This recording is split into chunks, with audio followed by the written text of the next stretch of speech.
পনিরের এই নতুন রেসিপিতে সবাইকে স্বাগতম। এখানে আমি পনির না ভেজেই রান্না করব। ক্যাপসি পনির কীভাবে বানিয়েছি ভিডিওতে শেয়ার করছি, আশা করি সকলেই পছন্দ হবে। আর রেসিপিটা আমি সাদা তেল আর ঘি দিয়ে তৈরি করব। এখানে 1.5 চামচ সাদা তেল আর 1 চামচ ঘি দিচ্ছি, আবার সমপরিমাণ দিলেও হবে। তেল ঘিটা গরম হলে এখানে কসুরি মেথি দেবো ফোড়নের জন্য, গোটা জিরে, গোটা গরম মশলা আর গোটা গোলমরিচ। ফোড়নটাকে কয়েক সেকেন্ড ভেজে নিতে হবে। যেহেতু রেসিপিটা আমি ক্যাপসিকাম দিয়ে তৈরি করছি, সেই জন্য ফোড়নটাকে কয়েক সেকেন্ড ভেজে নেওয়ার পর ক্যাপসিকাম আর 2 রকম বেল পেপার দিয়েছি, এগুলো হালকা করে ফ্রাই করে নিতে হবে। আর এর জন্য মশলা লাগছে চারমগজ, কাজু বাদাম, টক দই আর পোস্ত। আমি বেটে নিয়েছি, হালকা করে ক্যাপসিকাম বেল পেপার ভেজে নিলাম ফোড়নের সাথে, তারপরেই মশলাটাকে দিলাম। আর এই রেসিপির জন্য পনির ভাজবার একদমই দরকার নেই, পনির ভেজে নিলে রেসিপিটা টেস্ট অন্যরকম হবে। পনিরটাকে গরম জলে নুন মিশিয়ে ভিজিয়ে রাখতে হবে বেশ কিছুক্ষণ, এতে পনিরটা খুব সফট হবে, খেতে খুবই ভালো লাগবে। এইভাবে মশলাটা ক্যাপসিকামের সাথে কষিয়ে নিলাম। মশলার বাটি ধোয়া জল দিলাম অল্প একটু, যেহেতু এখানে কাজু বাদাম বাটা দেওয়া আছে, গ্রেভিটা তাড়াতাড়ি শুকিয়ে যাবে, সেই জন্য অল্প একটু মশলার বাটি ধোয়া জল দিতে হচ্ছে। তারপরে মশলাটাকে কম আঁচে কষিয়ে নেব। আর এখানে সামান্য একটু মশলা যোগ করতে হবে, ধনে গুঁড়ো আর কাশ্মীরি লঙ্কা গুঁড়ো। কাশ্মীরি লঙ্কা গুঁড়ো দিচ্ছি কালার হওয়ার জন্য, খুবই সামান্য ধনে গুঁড়ো ব্যবহার করছি।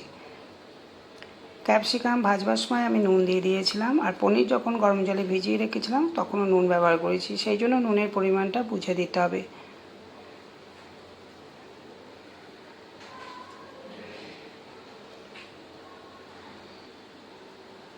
কম আছে মশলাটা এবার কিছুক্ষণের জন্য রান্না করে নেব। ক্যাপসিকাম আর পনির মশলাটা যখন ওপর থেকে তেল ছেড়ে দেবে, সেই সময় পনিরটা যে জলে ভিজিয়ে রেখেছিলাম সেই জলটা ব্যবহার করতে হবে। এখানে কিন্তু আর বিশেষ কিছু মশলা দেওয়ার দরকার নেই, খুবই সহজ রেসিপি। আমি এখানে 2 চামচ চিনি দিচ্ছি, একদমই ছোটো চামচে 2 চামচ। আর যে জলটা রেখেছিলাম পনির ভেজানোর জল, ওই জলটাই এখানে দিতে হবে। টেস্ট করে নিলাম, নুন একটু দেওয়া দরকার ছিল, নুনটাকেও দিয়ে দিলাম। এবার হালকা হাতে একটু নাড়াচাড়া করে নিয়ে ওই জলটাকে দিয়ে দেবো।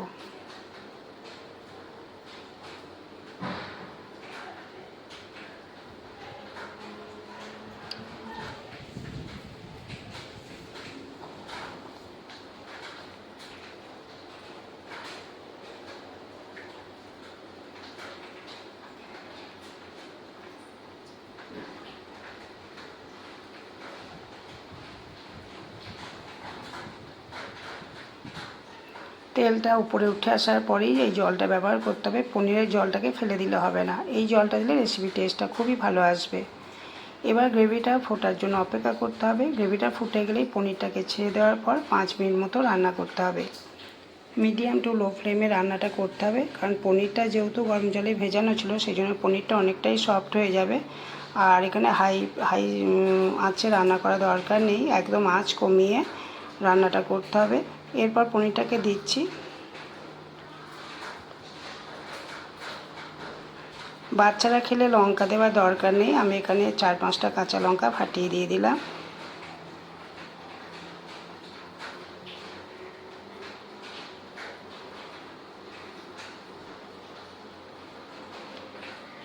ঢাকা দিয়ে ঠিক 5 মিনিট মতো রান্না করব।